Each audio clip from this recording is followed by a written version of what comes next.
পৃথিবীর যে কোনো একটা দেশ থেকে অন্য আরেকটি দেশে যাবার বা সেই দেশ থেকে আবার নিজ দেশে ফিরে আসার ক্ষেত্রে অন্যতম গুরুত্বপূর্ণ ধাপ হচ্ছে ইমিগ্রেশন প্রক্রিয়া। এই ইমিগ্রেশন প্রক্রিয়া সম্পূর্ণ না করে কিন্তু এক দেশ থেকে আরেক দেশে যাওয়া আসা করা যায় না কোনোভাবেই না। সেটা হতে পারে স্থলবন্দর, বিমানবন্দর, নৌপথ বা অন্য কোনো মাধ্যমে। ফলে পৃথিবীর যে কোনো দেশের ইমিগ্রেশন প্রক্রিয়া সম্পূর্ণ করতে হলে কিছু গুরুত্বপূর্ণ ডকুমেন্টস বা দলিল বা কাগজপত্র প্রয়োজন হয়। আজকের ভিডিওতে আমরা আলাপ করব যে এই এক দেশ থেকে আরেক দেশে যাবার ইমিগ্রেশন প্রক্রিয়া সম্পূর্ণ করতে কমন কিছু ডকুমেন্টস বা দলিল অবশ্যই লাগে, সেগুলো কি সেসব বিষয়ে বিস্তারিত।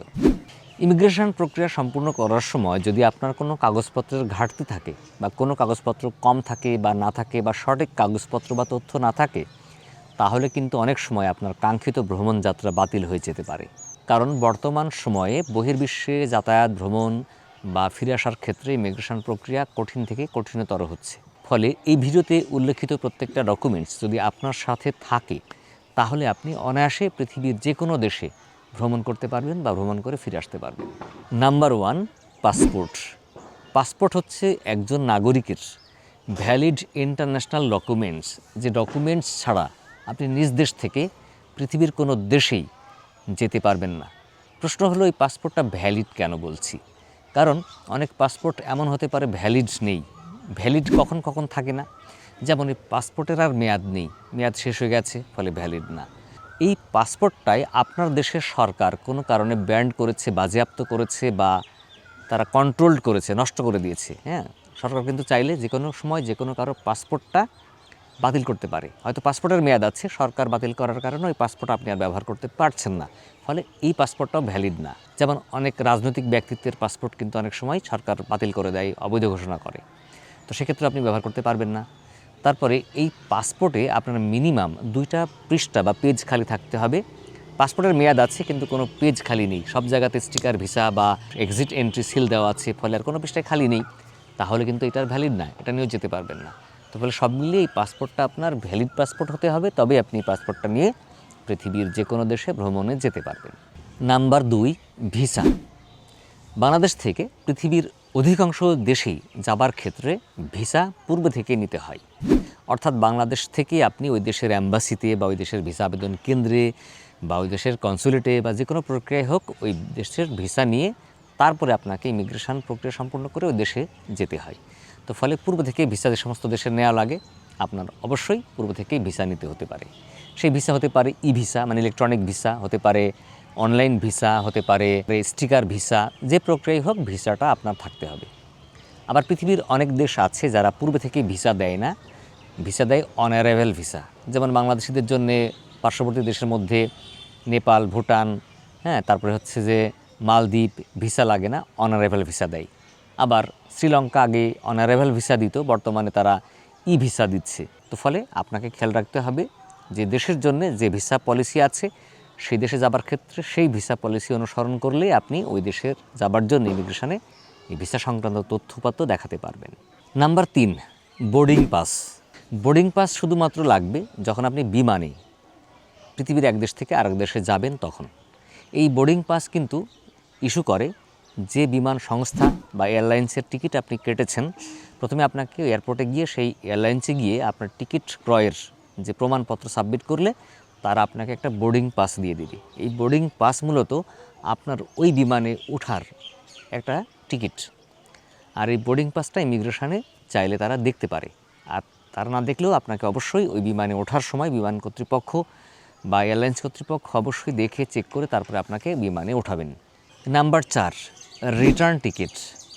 অর্থাৎ আপনি যখন কোনো দেশে যাবেন, হতে পারে সেটা tourist visa, business visa, medical visa, student visa বা অন্য কোনো ভিসা, মানে কী ভিসায় যাচ্ছে তার উপর ধরনের উপর ভিত্তি করে কিন্তু এই রিটার্ন টিকিটের বিষয়টা নির্ভর করে। যদি আপনি ওয়ার্ক পারমিট নিয়ে যান, শ্রমিক ভিসায় যাচ্ছেন পৃথিবীর কোনো দেশে, তখন কিন্তু রিটার্ন এয়ার টিকিটটা অত জরুরি না। বা আপনি স্টুডেন্ট ভিসায় যাচ্ছেন, কবে আসবেন জানেন না, কবে ছুটি পাবেন জানেন না, সেক্ষেত্রেও রিটার্ন এয়ার টিকিটটা বাধ্যতামূলক না। কিন্তু আপনি যদি ট্যুরিস্ট হিসাবে যান, মেডিকেল ভিসায় যান, বিজনেস ভিসায় যান, সেক্ষেত্রে কিন্তু আপনার ইমিগ্রেশনে আপনি যে ফিরে আসবেন আবার দেশে, তার জন্যে প্রমাণস্বরূপ রিটার্ন এয়ার টিকিটও দেখাতে হয়। নাম্বার 5, হোটেল বুকিং বা থাকার স্থান। আপনি যে দেশে যাবেন সেই দেশে গিয়ে কোথায় থাকবেন হতে পারে যে সেই দেশের কোনো আত্মীয় স্বজনের বাসায় থাকবেন, তাহলে সেই আত্মীয় স্বজনের ঠিকানা দেখাতে হবে। হতে পারে ভাইয়ের বাসা, বোনের বাসা বা অন্য কারোর বাসায় থাকবেন। হতে পারে আপনি দেশে পড়ালেখা করেন, তাহলে আপনি স্টুডেন্ট, ওখানে হলে বা হোস্টেলে বা মেসে থাকেন। যদি আপনি বিজনেস ভিসায় যান ইনভাইটেশন নিয়ে, তাহলে যারা আপনাকে ইনভাইট করেছে তাদের হয়তো ঠিকানায় থাকবেন, তারা আপনার স্পন্সর করলে তাদের হোটেলে থাকবেন। অথবা যদি নিজের উদ্যোগে নিজের খরচে আপনি যান ট্যুরিস্ট হিসাবে, বিজনেস ভিসায়, তখন কিন্তু আপনি যে হোটেল বুক করেছেন ওই দেশে হোটেলে থাকবেন, সেই বুকিং দেখাতে হবে। খেয়াল রাখবেন, আপনাকে যদি প্রশ্ন করে যে আপনি কতদিন থাকবেন, তো বললেন আপনি 7 দিন থাকবেন, তো ফলে 7 দিনই কিন্তু আপনার থাকার হোটেল বুকিং অনেক দেশের ক্ষেত্রে দেখাতে হয়। না হলে কিন্তু ইমিগ্রেশনে ঝামেলা করে বা আপনার চাইলে তার ইমিগ্রেশন প্রক্রিয়াটা বাতিলও করে দিতে পারে। নাম্বার 6, ভ্রমণের আর্থিক প্রমাণপত্র। অর্থাৎ আপনি পৃথিবীর যে দেশে ভ্রমণে যাচ্ছেন, সেই দেশে ভ্রমণ করার জন্য আপনি যে অর্থনৈতিকভাবে সচ্ছল, তার প্রমাণস্বরূপ আপনাকে কিছু পেপার্স বা ডকুমেন্টস দেখাতে হবে। সেটা হতে পারে যে আপনার পাসপোর্টে পর্যাপ্ত সংখ্যক ডলার এন্ডোর্সমেন্ট করা আছে, সেই ডলার এন্ডোর্সমেন্ট দেখাবেন। আপনার সাথে ডেবিট কার্ড বা ক্রেডিট কার্ড আছে যেটা এন্ডোর্সমেন্ট করা আছে, অথবা আপনাকে ক্যাশ ডলার এন্ডোর্স করেছেন, সেই ক্যাশ ডলার আপনাকে দেখাতে হবে, নগদ ডলার দেখাতে হতে পারে। মানে আপনি যে ওই দেশে ভ্রমণ করবেন, যাবেন, সেই দেশের মূল্যমান অনুযায়ী, জীবনযাপনের ধারা অনুযায়ী আপনি কত টাকা নিয়ে যাচ্ছেন সাথে করে, সেটা কিন্তু গুরুত্বপূর্ণ। ফলে আপনি যে 7 দিন থাকবেন বা 15 দিন থাকবেন, এই খরচকে বহন করবে। আপনি যদি নিজে বহন করেন, তাহলে সেই টাকা যে আপনি সাথে নিয়ে যাচ্ছেন, সেটা কিন্তু আপনাকে একটা প্রমাণ দেখাতে হবে, তাহলে আপনার ইমিগ্রেশনের সমস্যা হবে না। Number 7, travel insurance documents. পৃথিবীর অনেক দেশ আছে যেখানে যাবার ক্ষেত্রে অবশ্যই ভ্রমণ করার সময় ভ্রমণে একটা ইন্স্যুরেন্স করতে হয়, এটা বাধ্যতামূলক থাকে। যেমন ইউরোপের অনেক দেশে আছে যে ইন্স্যুরেন্স করা বাধ্যতামূলক। আবার পৃথিবীর অনেক দেশে আছে যারা ইন্স্যুরেন্সকে গুরুত্ব দেয় না, অপশনাল থাকে, করলে করবেন, না করলে নাই। তো যে সমস্ত দেশে আপনি যাবেন, যাবার সময় ইন্স্যুরেন্সটা বাধ্যতামূলক হবে, এটা আপনি আগেই খোঁজ নিয়ে জানবেন। যদি বাধ্যতামূলক হয় তাহলে কিন্তু অবশ্যই এই ইন্স্যুরেন্সটা দেখাতে হবে। আদারওয়াইজ হয়তো আপনি বাংলাদেশের ইমিগ্রেশন শেষ করলেন, কিন্তু যে দেশে যাচ্ছেন তাদের ইমিগ্রেশনে পড়বেন বা তারা আটকে দিতে পারে। সর্বশেষ এবং নাম্বার 8 হচ্ছে যে আপনার পেশা সংক্রান্ত ডকুমেন্টস বা পেশার প্রমাণপত্র। আপনি হয়তো বিদেশে business visa, student visa, tourist visa বা অন্য যে কোনো ভিসাতে যাচ্ছেন, বাট আপনি যে অর্থনৈতিকভাবে সক্ষম বা স্বাবলম্বী, তো সেক্ষেত্রে কেন আপনি স্বাবলম্বী হয়েছেন বা স্বাবলম্বী হওয়ার সোর্স কী বা আপনার অর্থনৈতিক সোর্স কী, এটা দেখাতে হবে। তো আপনি কোনো পেশায় নিশ্চয়ই নিয়োজিত আছেন যেখান থেকে আপনার অর্থ আসে, তো সেই পেশার প্রমাণপত্র আপনাকে দেখাতে হবে। কেন দেখাতে হবে? মূলত আপনি যে ওই দেশে গিয়ে থেকে যাবেন না, থাকবেন না, আবার দেশে ফেরত আসবেন, বা আপনার দেশে আপনি অর্থনৈতিকভাবে সচ্ছল, ফলে আপনি দেশেই স্বাবলম্বী, এটা প্রমাণ করতে হয়। আবার এই পেশার প্রমাণপত্রটা খুব একটা গুরুত্ব বহন করে না যদি আপনি ওয়ার্ক পারমিট নিয়ে বা শ্রমিক ভিসায় কোনো দেশে যান, তখন সেটাই তো আপনার কাজ, মানে সেটাই আপনার পেশা। এছাড়া আপনি যদি ট্যুরিস্ট ভিসা, মেডিকেল ভিসায় যান, তাহলে অবশ্যই আপনাকে পেশার প্রমাণ দেখাতে হবে। সেক্ষেত্রে যদি আপনি চাকরি করেন তাহলে আপনার প্রতিষ্ঠান থেকে নেওয়া এনওসি, যদি আপনি সরকারি চাকরি করেন তাহলে গভর্নমেন্ট থেকে বহি বাংলাদেশ ছুটির আবেদন বা জিও বা গভর্নমেন্ট অর্ডার দেখাতে হবে। যদি আপনি ব্যবসায়িক হন তাহলে ট্রেড লাইসেন্সের কপি দেখাতে হবে। যদি আপনি স্টুডেন্ট ভিসায় যান বা স্টুডেন্ট হন পেশায়, তাহলে আপনার স্টুডেন্ট আইডির ফটোকপি দেখাতে হবে। যদি আপনি কৃষক হন তাহলে আপনার অবশ্যই জমির যে খতিয়ানের কপি দেখাতে হবে। তো এইভাবে আপনার প্রমাণপত্র দেখাতে হবে। এছাড়াও আপনার অন্যান্য ইনকাম সোর্স থাকতে পারে, যার সেই সংশ্লিষ্ট পেশার প্রমাণপত্র দেখালেই আর কোনো অসুবিধা নেই। আর যদি এমন হয় যে আপনি যে দেশে যাচ্ছেন সেখানেই পড়ালেখা করেন, সেই দেশের স্টুডেন্ট আপনি, তখন সেই দেশের আইডি কার্ড দেখালেই হয়ে যাবে। ফলে খেয়াল রাখবেন, এই পেশার প্রমাণপত্রটা কিন্তু খুবই গুরুত্বপূর্ণ। সবথেকে গুরুত্বপূর্ণ যারা সরকারি চাকরি করেন, তারা কিন্তু গভর্নমেন্ট থেকে নেওয়া গভর্নমেন্ট অর্ডার বা বহি বাংলাদেশ ছুটির অনুমোদন ছাড়া যেতেই পারবেন না, এটা খেয়াল রাখতে হবে।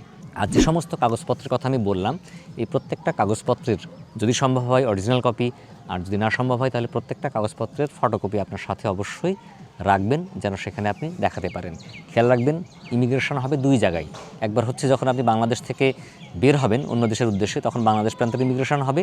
আর যে দেশে যাবেন আপনি, সেই দেশে যখন প্রবেশ করবেন, সেই দেশের ইমিগ্রেশন প্রক্রিয়াটা সম্পূর্ণ হবে। ফলে এই 2 ইমিগ্রেশন প্রক্রিয়াই কিন্তু এই কাগজপত্রগুলো লাগতে পারে।